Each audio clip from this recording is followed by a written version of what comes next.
I want to begin this presentation by stating a few of my assumptions throughout this video. As a sort of rule zero, as this is a homebrew class, you have cleared with your DM that they will allow you to play the class. As with any homebrew, asking for permission to use the homebrew, and showing your DM the homebrew before bringing it to a game, and allowing them to review it and grant you permission to use it is important. Next, you are aware of the fact that D&D is a game centered entirely around communication. It does not work if you aren't communicating with party members and the DM, which is doubly important as you are playing a homebrew class, and triply so as a primarily support-based class. Discussing with the party during session 0 how Warlord works, and the tools it can provide them is important. If someone is confused about how something works, you should take the time to clarify and explain it. After that is that the person or people watching this generally have a fairly decent grasp on 5e's rules, and have probably played about modular so of actual play. New players should generally be given and take time to understand and wrap their heads around how base 5e works before beginning to use homebrew. My final assumption is that your games generally contain a good mix of combat and roleplay segments at around a standard level of power. For the purpose of definition, a standard level of power means that your stats are around the level of standard array or point buy, maybe 46 dropped the lowest on a high end. You aren't getting things like starting feats, but you also aren't doing things like dumping your main ability scores. This last statement is not an assumption, but rather a suggestion that if you intend on playing a Warlord, you may be interested in showing or having the other players use Laserllama's alternative martials, as they improve the general martial experience and work better with Warlords. However, the Warlord does work alongside the 2014 martials, and I can assure you that the Warlord's power does not increase to the extent of being problematic with the use of 2024 martials or the weapon mastery system. As a quick definition, because I'll use the term several times, a martial is a class that primarily uses non-magical features and or weapon attacks in combat, such as fighters. While the Warlord is a class that can benefit any class, they are primarily designed with supporting these kinds of classes in mind. Good evening. Today I will discuss Laserllama's Warlord, created for Dungeons & Dragons 5th edition, specifically the 2014 version. The Warlord is an original martial class designed to support the rest of the party in combat, utilizing Laserllama's exploit mechanic and orders. A class like Warlord is practically unprecedented in 5e, as the two commonly considered support classes, Cleric and Druid, are both more so designed around having utility and control, such as Spirit Guardians or Planet Growth, alongside healing, with only a small amount of buffs. Warlord is primarily centered on buffs, with a side of debuffs or control of its own. In terms of the ultimate goal of 5e of kill the enemies and make sure your friends don't get killed, Warlord achieves this through buffing allies to kill enemies faster and therefore end the encounter faster, with fewer resources spent and less damage taken. Getting down to the mechanics, the Warlord is a d8 hit die class with proficiency in medium armor and shield with the ability to get heavy armor proficiency in class. They get proficiency with simple weapons and a few decent martial weapon proficiencies, such as longswords, rapiers, hand crossbows, and longbows. In terms of saving throw proficiencies, Warlords get wisdom and charisma. Wisdom is good as it's rather infamously a save that takes you out of the fight, or worse if you fail it, with charisma is a nice but rather niche proficiency, as charisma saves are rare but dangerous, such as possession or banishment. Before I continue, I must make a note of something. As a result of their playstyle, Warlord is not going to be doing comparable damage by themselves compared to the vast majority of classes at basically any given level beyond 3. This is fine, because Warlord is not a class designed to do damage. Warlords are designed to support other people. It's a force multiplier, not a force adder like most classes. You either fly together with your party, or you die alone. A Warlord can turn a bad party into a competent party into a great party, and a great party into the stuff of legends. However, if you don't feel particularly inclined to delve into a fully supportive class like this, that's fine. The creator has a subclass for both the original and their alternate version of the fighter that has access to orders. So if you so desire to utilize orders, but in the bounds of a more conventional martial framework, that is doable. But if you're willing to take up the mantle of a more support-heavy playstyle and deal in a more complex martial than usual, Warlord becomes very rewarding to play. Support abilities in 5th edition tend to be very powerful, especially when combined with a well-made or synergistic party. Warlords have a lot of unique tools that allow them to support any character well, but are at their absolute best alongside their martial brethren, like barbarians or fighters. If playing a Warlord interests you, here's some tips to get you started on character creation. Prioritize whatever ability you choose as your leadership ability. It's as important to you as a spellcasting ability is to a spellcaster. Next, you'll want to cover AC, so make sure you have at least 15 strength for heavy armor, or 14 dexterity for medium armor, with that determining the weapons you should bring along. While I have made clear Warlord is not a damage class, ensuring you have backup javelins or a longbow just in case is never a bad idea. Every great leader has a backup plan after all. Health is equivalent level of priority, so you'd hopefully ensure your constitution is fairly decent. If you plan to play a subclass that encourages, or are just planning to play a more frontlining Warlord, pack a little extra constitution. As an aside, even if you aren't planning to go for a wisdom-based Warlord, having some points in wisdom is good to have a bit of, as even though you already have proficiency in wisdom saves, the extra protection can't hurt. With any remaining ability score increases, you may want to think about prerequisites for stuff you want to grab. Even wisdom-based or intelligence-based warlords will want at least 13 charisma to grab something like intimidating command. Decisions like that give the warlord an increased depth to its stat spread, especially if 1-2 or plan 2 multiclass, though it does come with the issue of spreading your stats rather thin. Of course, you could also go for feats. Here, I have listed a decent collection of feats you may want to take a look at for your warlord. I will not go into full detail for every single one, as that would excessively increase the runtime of the video. However, feel free to pause the video to see them and go check them out if you want to take them. Notably, some of them come from the Laserllama feat compendium, the link to which will be provided in the description below.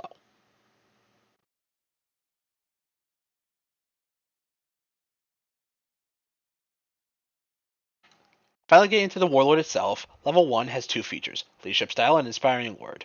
Your leadership style determines your leadership modifier, as well as granting several benefits throughout your adventuring career.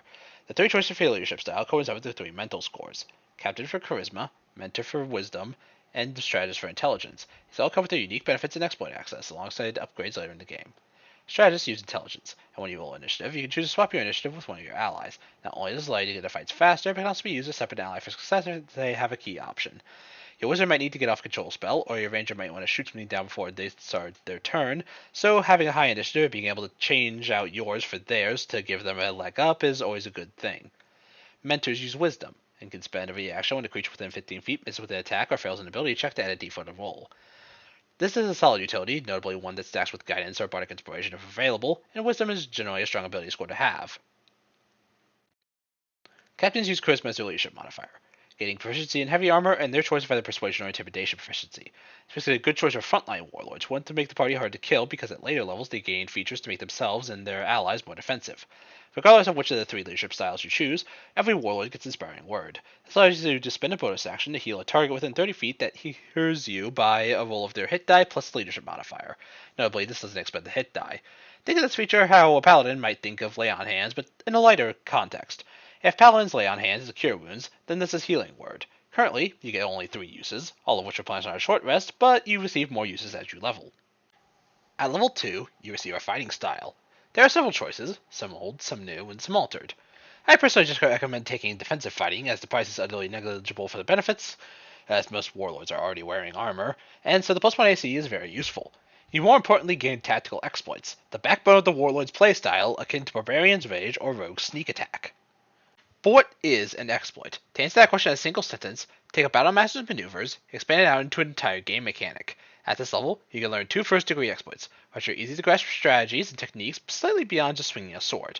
To use these abilities, you use your exploit dice, of which you have 2 at this level that are d4s. As you progress in levels, you will learn more exploits, be able to learn higher degree exploits, get more exploit dice, and have those dice be bigger. I'll show on the slides when these upgrades to your dice and exploits known occur, but I'll be verbally mentioning them.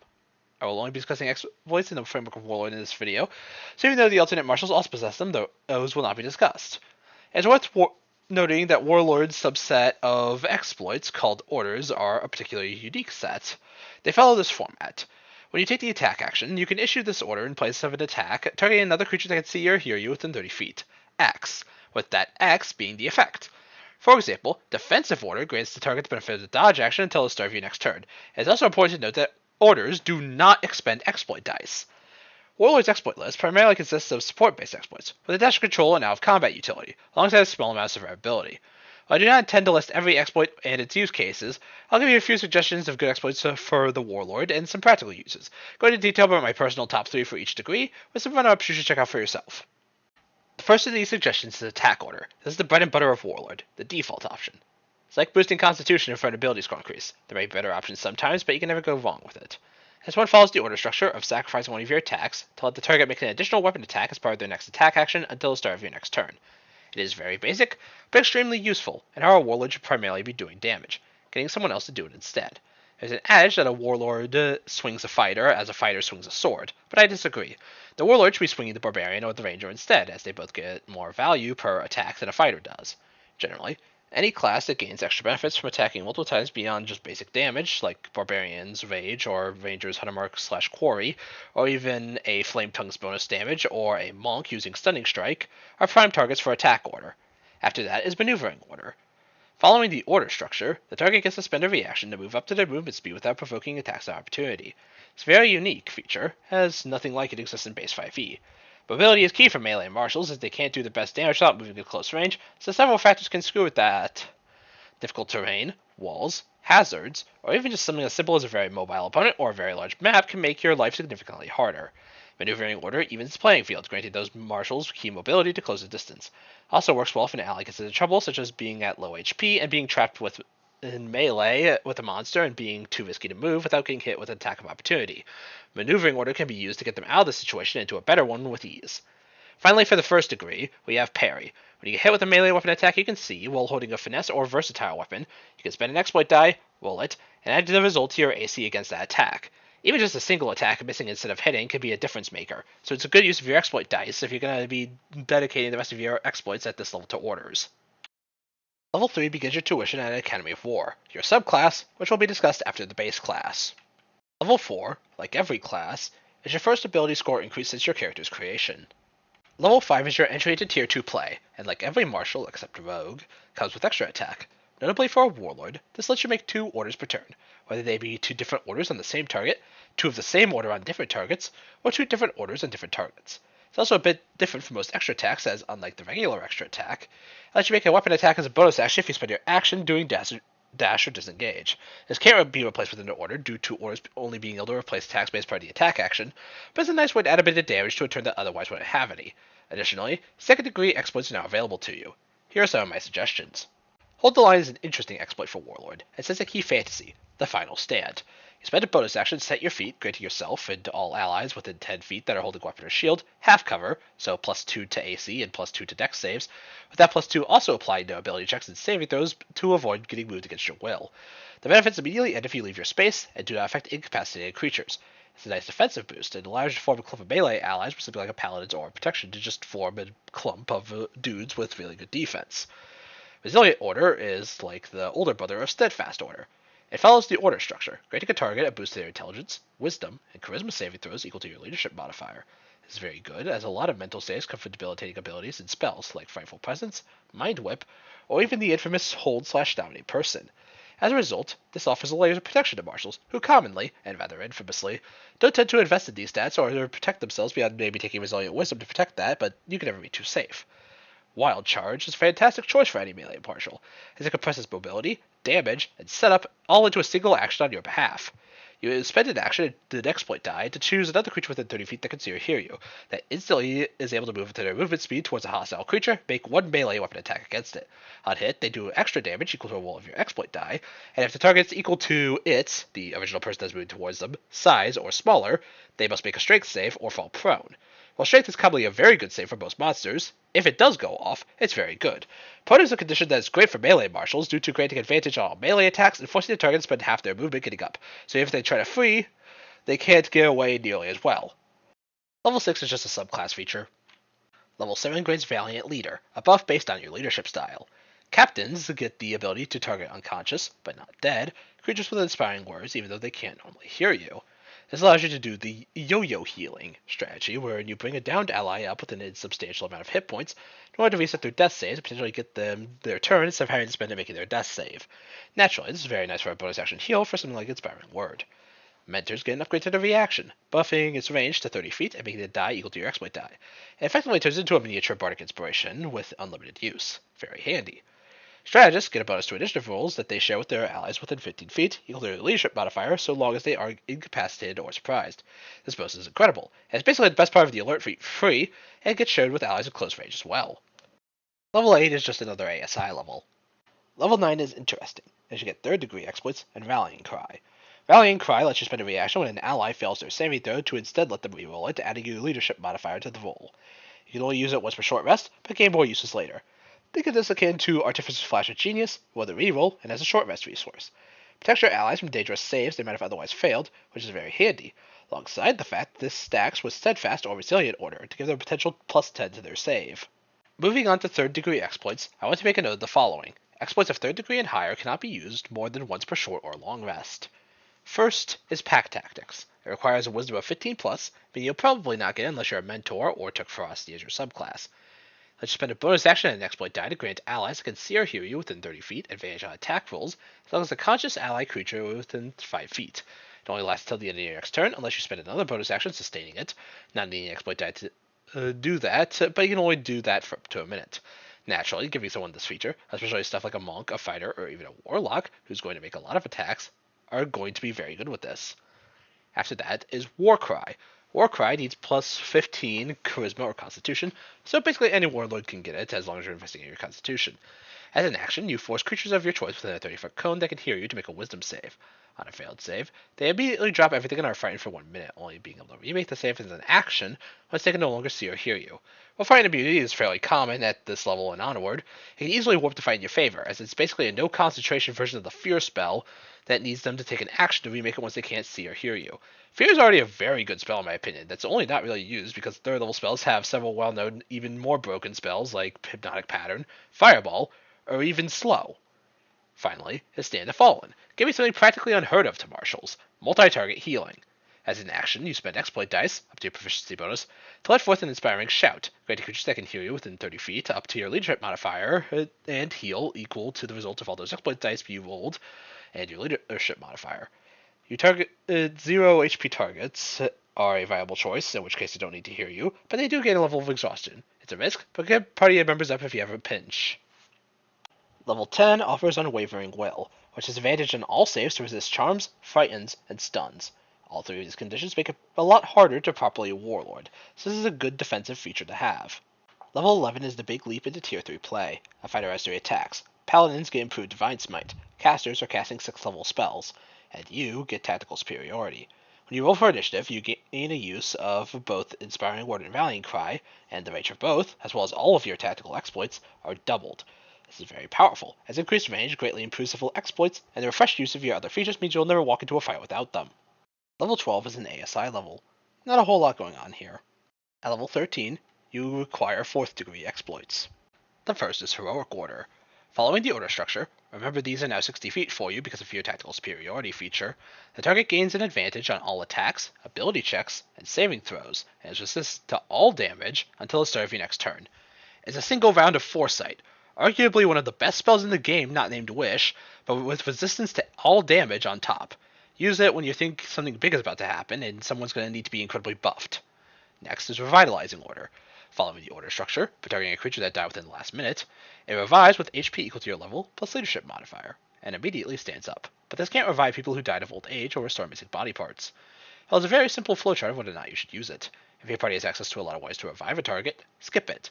But if you don't, take it as a life insurance policy. You never know when you'll need it. Finally is Victory Surge. As an action, you spend an exploit die and target a creature within 30 feet, 60 feet for you, and they can use their reaction to move at their full speed and take a single action or bonus action. It's effectively an off-turn dash plus action surge, and is very good if someone has a good action they want to be doing as much as possible, or just get even more damage onto the board. Level 14 is your penultimate Academy feature. Level 15 is Exalted Leader, a final perk based on your leadership modifier that augments your Inspiring Word. Strategist allows the target of the Inspiring Word to move up to their walking speed without provoking opportunity attacks. It's basically a built-in maneuvering order that doesn't expend their reaction, which is very nice. Mentor's Inspiring Words end the Warlord's choice of Blinded, Deafened, Stunned, Charmed, Frightened, or Poisoned instead of healing. The Deafened part's a bit weird because it requires knowledge of the fact you can pick which effect happens first if 2 instantaneous effects happen at the same time, but regardless, clearing conditions is useful. Captains don't just apply to Inspiring Word, but also get their benefit to Rallying Cry and all tactical exploits they apply, granting a target THP equal to your leadership modifier. This is fantastic, as with the other THP generators like Inspiring Speech, Inspiring Leader, or Chef, you can stack several sources of THP generation to mitigate a lot of incoming damage over the course of an adventuring day, let alone the rest of the campaign after the acquisition of this feature. Level 16 is just another ASI level. Level 17 has the last bit of scaling for exploits, Inspiring Word, and Rallying Cry, alongside you gaining 5th degree exploits. Welcome to Tier 4. Casters have 9th level spells, and you're probably reaching the conclusion of your game. The first of the 5th degrees is Contingency Plan, basically only available to Strategists or Tactics Warlord due to their eye-watering 19 plus int requirement, or Tactics Warlord gets it for free with their capstone. At the end of a long rest, you expend an exploit die and set to an undisclosed contingency plan. Until you use the exploit, you can't regain the die. You can only have one plan at a time. As an action, you reveal your previously disclosed plan, which you make up on revealing it, and make a DC 20 int check. You can add a skill a DM deems appropriate, and on success, your plans take effect as described. However, the cost cannot be more than 5,000 GP, and it cannot exceed the effects of a 7th level spell. For example, you could have revealed that you'd secretly revealed the true nature of the king as a lich to his royal guards, who then turn on him during the fight. This is a weird exploit, and it's kind of like Wish in the way that before you start using it, you should talk with your DM about how you might be using it for stranger applications and to work out a standard use for day-to-day simplicity, such as just like having a spell scroll on hand. Next up is Final Strike, or as I like to call it, the last argument of kings. It has no prerequisite, and is far more blunt in application. As an action, you spend an exploit die and designate one poor soul who's about to get their world rocked. Creatures of your choice, up to your leadership modifier, within 30 feet, 60 feet for you, that can see or hear you immediately take the attack action against the target. Mind you, that's the full action attack, including extra attacks, or cast a spell of 5th level or lower that has a cast time of 1 action. All attacks and spells must target the foe you designated to start the exploit. The ultimate form of support is ensuring the target can't hurt you because they're dead, and what better way of doing that than condensing the entire party's round into a single action. It's extremely powerful and will probably deal at least 100 damage due to basically compressing an entire round of actions into one. The third and final 5th degree exploit is Subjugate Thrall, only available to mentors and captains effectively due to its 19 plus wisdom or charisma prerequisite. As an action, you spend an exploit die to force a humanoid within 30 feet to make a charisma save. If it fails, it's charmed for 8 hours, repeating the save on damage and ending the effect on a success. While charmed, you can use your bonus action to issue a command like attack that guy or give me the ring, which they carry out to the best of their abilities until they complete the task. If they don't get any orders, they defend themselves to their best ability. It's basically just a non-magical dominate person, but with its 8th level version's duration. It's a very good control, and you can do something like dominating a BBG's henchman, telling him to screw off, and since there's no worry about concentration or anything of the sort, he'll just leave and be able to fight for the rest of it. Level 18 has you graduating from your academy with their capstone. Level 19 is your final ASI. I hope you have all the feats and stat boosts you wanted. Now, it's time for one last step into greatness. Here it is, level 20. You've dedicated potential years to this singular character, survived countless battles, felled foes without number, plundered some of the mightiest magic items in all creation, and maybe even found love. Your name is solid gold. You're written in the history books and sung by bards as one of the greatest commanders to ever grace the plains. Across the multiverse, you are sought to teach in the finest academies of war, with no expense spared to procure even a single lecture from someone with your caliber and talent. You gain Dauntless, your reward for making it here with your Warlord. Grant you unlimited use of the rallying cry, and when you use Inspiring Word, it gives them the maximum possible roll. In all reality, it's probably on the lower end of capstone power, not a primal champion or an archdruid, but not a sorceress restoration or a base foe slayer either. Now that I have discussed the class, it's time to discuss your various potential subclasses. I do not intend on going in depth for every single one, rather a general overview will be provided to you to decide which subclass you want to investigate further. Generally, all subclasses except ones that receive spellcasting share one thing, an exploit list. This is a set of 2 first and 2 second degree, alongside a single 3rd degree, exploit, that all warlords of that subclass obtain at the levels exploits become available for free. Think of it like a cleric's domain spell list. While a less official designation, I generally tend to place warlord subclasses on a scale between 2 categories, active warlords or lazy warlords. Active warlords want to primarily be making weapon attacks as part of their gameplay loop, whereas a lazy warlord wants to primarily only be issuing orders. The Academy of Chivalry represents the knight in shining armor, a paragon of fair play and nobility, because of fairness, justice, and place as a support on the front line. They primarily want a captain leadership style, both in flavor and for the heavy armor, as is probably the prime example of an active warlord, due to them leading directly for the front. They center around fighting on the front line, with all martial weapon proficiencies, exploits like hold the line, and the ability to generate THP and throw attack orders as bonus action when they take at least one melee attack. A very solid choice if you want to play a more conventional style while enjoying all of Warlord's benefits. The Academy of Dread operates as an unusual parallel to Chivalry, both being charisma-centered and theming, but whereas Chivalry values honor, fair play, and justice, Dread only cares for victory and the ruthless crushing of all who stand before them physically and mentally. It's even reflected mechanically. Chivalry is an active warlord that seeks to confront their foes on the front lines, but Dread is instead a lazy lord that wants to keep their foes away from them through the fight and stats condition. With basically every feature tailored to gaining or inflicting fight in, Dread is an incredible subclass, at least till you run into a target to be to fight in. The Academy of Ferocity is a bit of a misnomer, as Ferocity warlords tend to eschew formal schools of war and military theory to instead draw upon a different source of tactics, nature and wild animals. They're a lazy warlord, while their follows Ranger being a screw that guy in particular playstyle. They revolve around Prey Mark, a special mark you apply to a foe that grants bonuses to allies you're supporting. The Academy Gallantry chooses to ignore the categorization of active or lazy by being a third caster akin to Eldritch Knight but more like Bard. It's probably the most conventional support subclass in the Warlord's roster. They possess a curated spell list and primarily focus on their spellcasting. The more active version of a Warlord Screw That Guy in particular subclass, the Academy of Schemes is an active Warlord that specializes in debuffing targets with Cheap Shot, a dex save they can tack onto an attack to inflict several debuffs onto the poor sap that fails a save, getting more potent as they level. They're also the rogue's best buddy, both flavor-wise and due to the fact their exploit list has 3 different exploits that all grant allies advantage on attacks in some way, shape, or form. The Academy of Tactics serves as the archetypical warlord, akin to a life domain cleric or a circle of the land druid, and is my personal favorite of the warlord subclasses. Your exploit is picked out by you as additional exploits instead of getting a pre-picked list, with a fast-tracked exploit die progression and bonus exploit die, and you're basically just the best warlord to ever warlord. Probably also the laziest of the warlord subclasses. A rather unusual subclass, the Academy of Claws is a bit unique in terms of being a companion subclass, as it must actively seek out a beast or monstrosity, or at least until you hit level 14 and can pick out a bunch more creature types, to turn it into its companion, or as the subclass refers to it, its minion. While it's a quite powerful subclass with the ability to bring creature stat blocks to bear against DM, it's restricted to CRs of 30 level, and generally I would assure that you would have proper access to new minions in case your previous one runs off, as the entire subclass is centered around the concept. As well, you may wish to use Laserllama's alternate compendium of beasts, which will be provided in the description and provides beast stat blocks that are far more interesting and more player-friendly in terms of use than the conventional 5e versions. A far more conventional companion subclass, the Academy of Council brings along a protege, an inexperienced but eager warrior that functions a bit like a sidekick. They begin with default equipment, but you can give them new armor and equipment and focus around buffing them, eventually improving their stats into an exalted version and getting heroic order on them for free. Academy of Liberty is an idea I'm quite surprised wasn't in the base Warlord, a warlord that wants allies to group up around themselves to gain their benefits. While it's quite good, it also runs into 2 main issues. First being that AoEs exist and Liberty can struggle to handle them well if the party is coordinating, but the other, more pressing issue, that plays into the first part, is that this is a game where you're working with 3 to 5 other people who all have individual game plans that will usually involve being all over the place, so you're likely going to have to work together with your team in lockstep more than you usually do.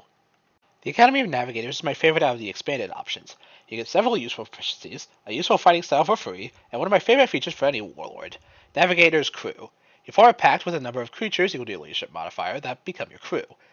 The crew gets to add your leadership mod to any checks related to a vessel that you're on, get proficiency in basically all saves within 50 feet of you, and you can issue orders to crew members within 50 feet as bonus action. They are absolutely incredible, and you basically get a mercenary for free, buffing them by giving them the bonus from Seafarer and being a part of your crew without having to count against the number of people in it.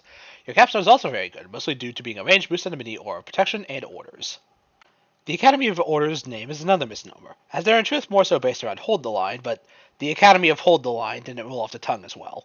To protect others and reduce their ability of your enemies to do harm by issuing defensive orders as a reaction, stopping enemies from moving, and gaining bonuses to hold the line.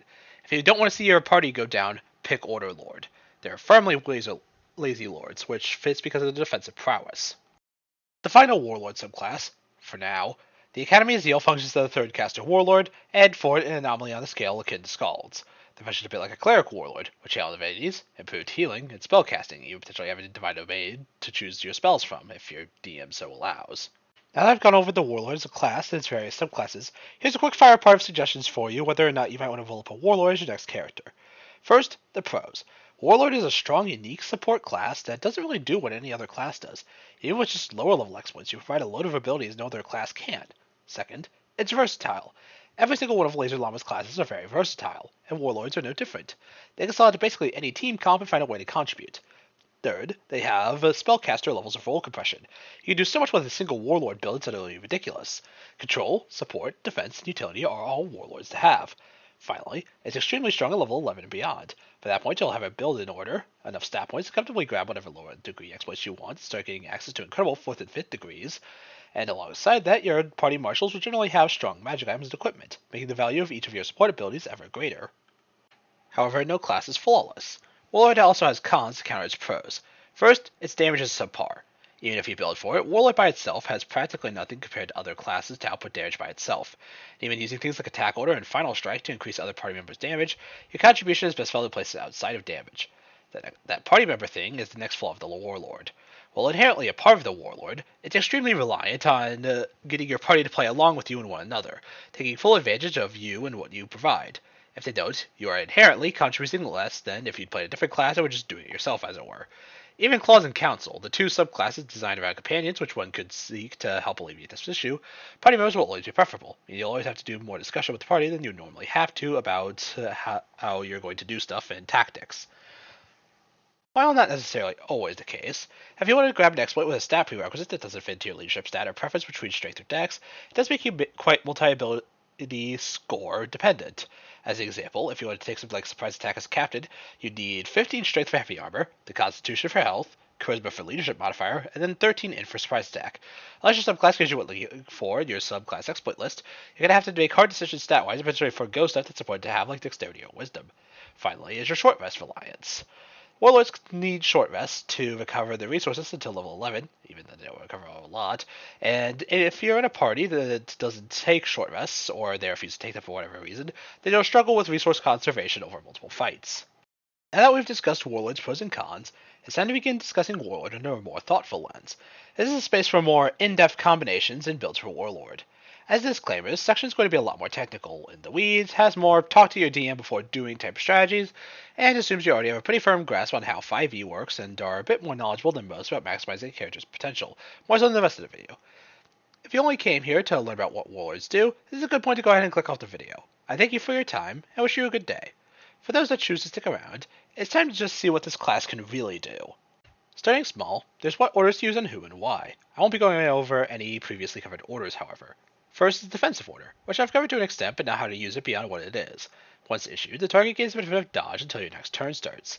This is great to use for several things, like high AC targets to make it even harder to hit them, low HP targets, or people caught in bad situations to get out of it into a better spot, or even for something like an Ancestral Guardian's Barbarian or Armor Artificer to give whatever target they hit disadvantage on everybody.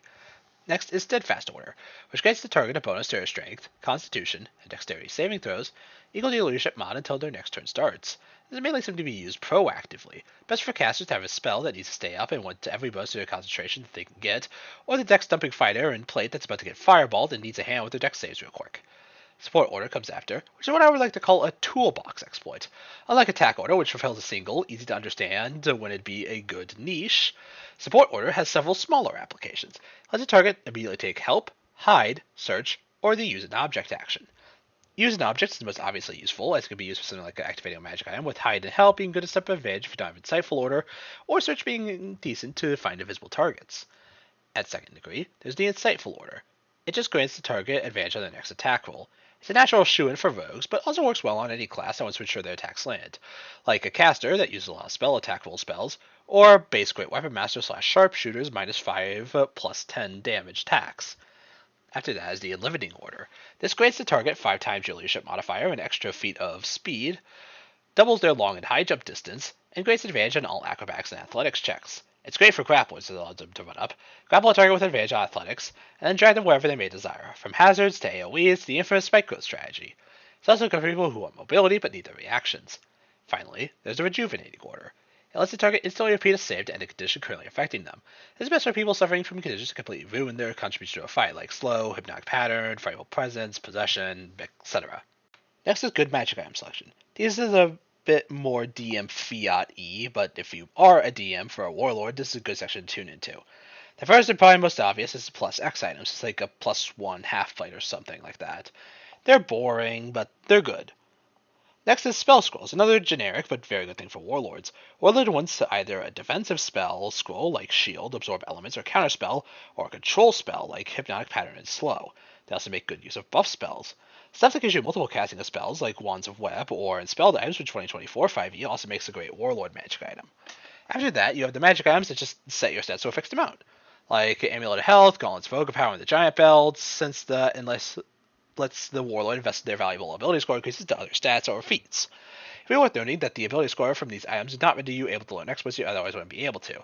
So, for example, you have a 10 Charisma and Constitution, but got an Amulet of Health. The extra con from the amulet would not count for the prerequisites of Warcry, as an example. Initiative is always important, so why not get an advantage? Magic items can help with that, such as the Sentinel Shield, Weapon of Warding, or even the Peregrine Mask, which comes to the upside of Flight. Pipes of Haunting are a nice addition to the Warlord collection, particularly a Dread Warlord. It needs wind instrument proficiency, but that's easy enough to grab from a background or something of the sort. It has 3 charges and lets you expend the charges in action to create a 30-foot area that forces creatures, only hostile ones if you wish, to make a DC 15 Wisdom save. You can fight for a minute if they fail, forcing them to repeat at the end of their turns to end the effect. Notably, as stated, Dread gains incredible value, particularly when you gain access to Ruthless Command and Merciless Command. Ever Smoking Bottle is also another useful item for resident warlords, because warlords don't need to see to contribute. Simply drop this at your feet at the start of the fight and dish out orders because nobody can see you. They have disadvantage on attacks and can't draw a line of sight to you. A summoning item could also be useful for a warlord. They love summons to order around, and an item like the Brazier of Commanding Fire Elementals is a perfect thing for warlords to have around. For the most part, magic items are just good on any class, like the Cloak of Protection or Displacement, the Cubes of Force, the Stat Razor tomes are all good choices. Finally, I've created some of my own magic items, custom tailored to the Warlord and subclasses. I'll probably get a link in the Google Doc in the description, but I must preface that, as homebrew always is, these may prove to be exceptionally strong or weak. Moving up a bit, there's a few special synergies for Warlord I thought would be worth mentioning. The first of all called the North Star Formation. Forming a Strategist, Navigator's Warlord, and a Oath of Watchers Paladin together. The combo itself comes online at level 6, but goes into overdrive at level 7 once the Watcher's Paladin gets the Aura Sentinel and the Warlord gets Valiant Leader. Watcher's Paladin gets the Watcher's Will Channel Divinity, letting them use an action to grant a number of creatures up to the Paladin's Charisma modifier of the Paladin's choice in 30 feet that they can see, advantage on all Intelligence, Wisdom, and Charisma saves for a minute. This combined with their Aura of Protection and Aura of the Sentinel, granting the Paladin and all creatures of their choice within 10 feet the Paladin's Charisma modifier to all saving throws, the Paladin's proficiency bonus to initiative rolls. Take that and combine it with Navigator Warlord's Rally the Crew feature. They give their crew proficiency in all saves while in 15 feet and can issue a bonus action order to them. Then once they hit level 7, they get Valiant Leader to everyone in that range also get the Warlord's Intelligence. Put them next to each other and watch the results. Crew next to them gain incredible bonuses to initiative and saving throws, and that's before you include Watcher's Will and Steadfast and Resilient Order, or even Rallying Cry. This next one is a fairly simple Nova synergy, the Rock in the Hard Place. You activate either Pack Tactics or Perilous Gambit, targeting a creature between a fighter and a monk. Then you issue an attack order to them both. Now, both of them make a lot of attacks, and now they get an extra one. With Perilous Gambit and Pack Tactics active, all of those attacks are at advantage. So the foes caught between Rock Hard Fists of the monk and the Hard Place of the fighter's maul. Next is another famous D&D build, made better by the Warlord's presence, the Cheese Grater. For those who haven't heard of it, the original combo is simple. One character casts Spike Growth, which is a spell that creates an AoE that damages creatures for every space they move inside. Then another character, preferably one with high athletics like a barbarian, grapples a creature and brings them over to the Spike Growth. Then they continuously move the target back and forth through the growth while the grappler stays outside of the growth, dealing continuous damage to the grappled while the grappler remains unharmed. In this case, the combo remains unaltered until the Warlord's turn. The Warlord issues a maneuvering order to the grappler, making them spend every action to keep moving the target through the spike growth and taking damage, and then they issue an unlimiting order to do even more damage for the grappler's next turn, as well as have athletics advantage in case the target breaks the grapple or the grappler needs to be initiated. Strategist is recommended due to its ability to switch initiatives and boosting set initiatives, but it's not necessary. This one's just a good, wholesome Warlord combo compared to some of the other nonsense I just showed off.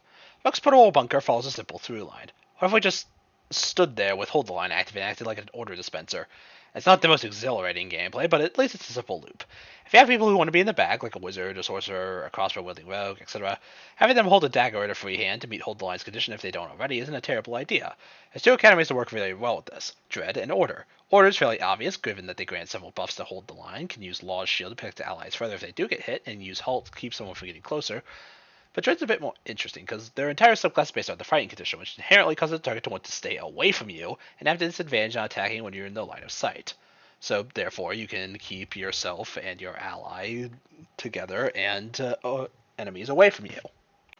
As a bit of a jokey idea, I want to figure out how much THP the Warlord can generate. Introducing the Damage Dietitian build. This is a Warlord who's sick and tired of constantly having to waste valuable resources to patch up the party's boo-boos, and so decided preventative venomous was the best way to go. The 2 spell casting subclasses gain access to Aid, which can be casted right when a long rest ends to get back to slot and have it last the entire adventuring day due to it lasting 8 hours. This increases the max HP, which doesn't conflict with THP, which will be given to the party via Inspiring Leader. Inspiring Leader gives it to 6 creatures, including yourself, THP equal to your level plus Charisma. So if you have a 4-person party, including yourself, at level 10 and plus 5 Charisma, you distribute a total of 60 THP across the party, with Chef's long rest treats to give an additional 16 THP. Once you run out of THP from those two things, but don't have time for a short rest, you can just use inspirational speech to then give them THP equal to your level again. The reason you use Captain is because you don't just get easier access to inspirational speech, but also its Exalted Leader feature at level 15, granting THP to equal to your leadership mod whenever you target someone with inspiring word, rallying cry, or tactical exploit, meaning even more damage mitigation. While it's not necessarily going to completely block hits, especially in the endgame, the extra bulk can make the party deceptively survivable. While I believe this video until now has been rather informative, it also feels a bit as if this is all theoreticals and on papers. So to end off the video, I'll present a theoretical warlord that can exist in a game, either as a high-level PC or a story arc's major antagonist and how they may play. Dr. Cornelius Crow is the maestro and conductor of the Silent Orchestra, a traveling orchestra that plays for the nobility and well-to-do in society. His music and command over the orchestra is second to none, as he draws upon historic events such as the assassination of tyrants and grand adventures undertaken by legendary warriors and mages alike. This is what the public knows. What the public does not know is the Silent Orchestra is an assassins guild operating under many different faces for centuries, with Crow as a master logistical expert and plotter. His works are flashy boasts of their many exploits, as Crow, a captain, tactician, and warlord, seeks to continue their legacy and carve his name into their bloody history as one of the greatest of their leaders. This example build you could have level 11, which is usually about when a campaign ends. This is fairly generic, but it contains a lot of useful exploits and has a fairly simple play structure. So if any given adventuring day, spend an exploit die to do inspiring speech, then once combat begins, move to position, and use hold the line to grant yourself the bonus AC and start issuing orders or using other exploits as desired. With heroic will to protect your otherwise poor whiz saves, parry to protect against attacks, and warcry as an AoE control. I would like to give a special thanks to the wonderful people who helped me develop this video, including Laserllama for creating the class and providing rules clarifications, Dumbsparse as a consultant for optimization and general flow and structure, and Gugshini for their feedback on the script. With all of that said, thank you for watching, and I hope you have a nice day.